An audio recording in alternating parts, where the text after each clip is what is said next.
Hello and welcome to my channel. Roshan Cura here, coming to you from the beautiful island of Gozo. Hey guys, you're very welcome to my channel today.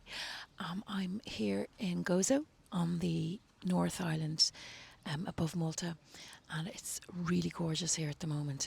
And it's a bit deceptive because we've had a full day and a night really of thunderstorms and lightning, but it's all cleared up now and peace reigns once more.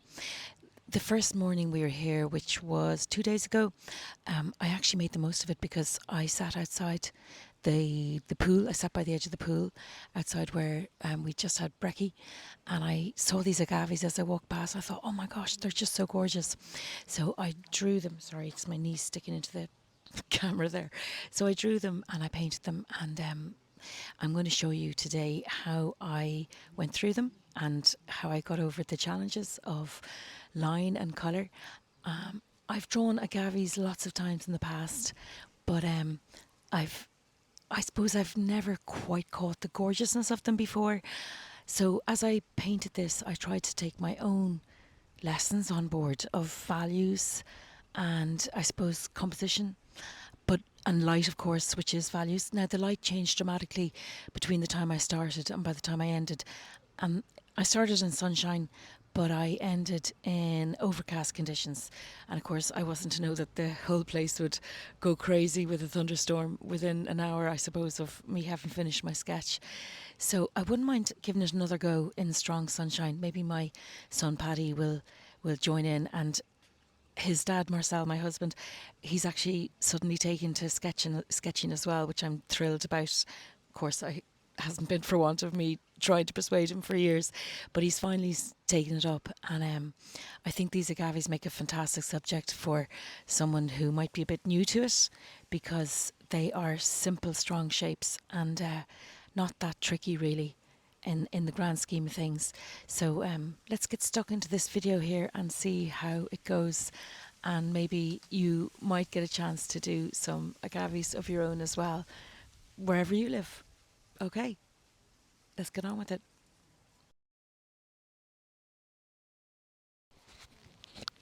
All right, so we've got the sketch pocket. Not a very good angle. There we go. There we go. There's the sketch pocket.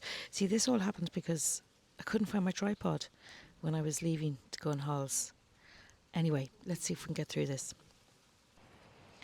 So here we have the sailor pen that I love, and I'm going to show you what the nib is like. So can you see that nib all bent?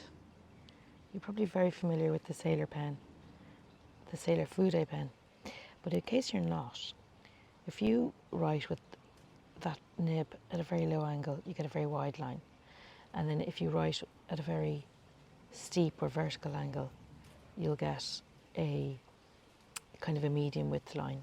And then if you flick it round to the reverse and draw on the reverse of the nib, you get a very fine line. And that is why it's so versatile and known as 3 pens in one. Okay, so that's the pen we're using. And you can see the colour of the ink. It's called Frida, and it's by Roaring Klingner, and it's in the sketch ink range. And yeah, that's the colour we're going to use. I just like it. And more to the point, this particular pen isn't giving me any clogging problems at the moment, which doesn't happen that often, but it does happen with some of the darker colours from time to time. All right, so that is the pen and the ink I used.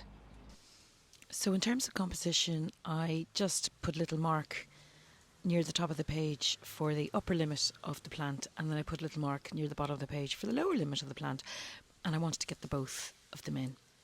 And I got on with the drawing, and as usual, I kind of mapped them, saying what's the distance between this pointy bit and the pointy bit beside it, and so on, and I built it up. I didn't put the spikes on the edges of the leaves at first because I don't know why I didn't. I wish I had in the end. And as I continued the drawing, I did in fact do that. I put on a very wobbly line for the horizon because I did it freehand, which isn't what I usually do because I know from experience it's very, very hard to get a horizon to look like a horizon, nice and flat, if you try to do it freehand. So I went over it again with using my book as a guide. And I think I probably did it a bit too dark. I used ultramarine and indigo for the sea because I was trying to hide the wobbly line I'd put on first. But maybe I'll know better for next time. And once that was dry, I put on some nice little clouds and some dilute ultramarine for the sky, a little bit of phthalo blue as it approached the horizon, and some soft dilute Payne's grey for the dark threatening bits on the clouds. And once that was done, I made a wash of Payne's grey, ultramarine, and perhaps a little tiny bit of phthalo green to make the greeny blue colour for the leaves. Now normally I'm quite careful to not make my greens too blue, but in this agave's case I think it was allowed. And once I'd put all the colours on, then I felt, right, that's all very well, but to make this look realistic I'm going to have to get serious about my values. You can see there's some dark shadows underneath the curled bits of the leaves, even though the sky has clouded over by this stage.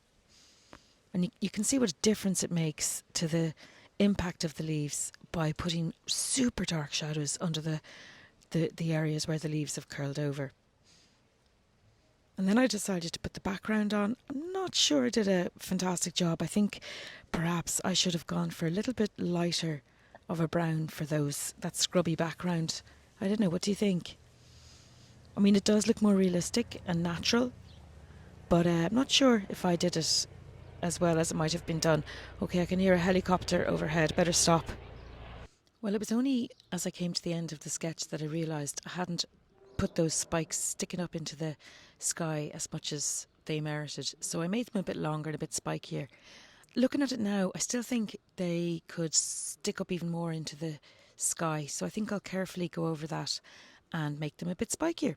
Here's the kit I used. It is my sketch pocket with my box of paints by Roman Schmal, my series of pens by Sailor, all Fude pens, my beautiful Fumui squirrel hair travel brushes, my magnetic clips so that I can attach my box of paints to the clips for when I need to. What else do I have? Of course, my water brushes that are so convenient. And finally, my 100% cotton Hanamula sketchbook. So if you've enjoyed that video, subscribe to the channel and I look forward to sharing more sketching videos with you. See you next time.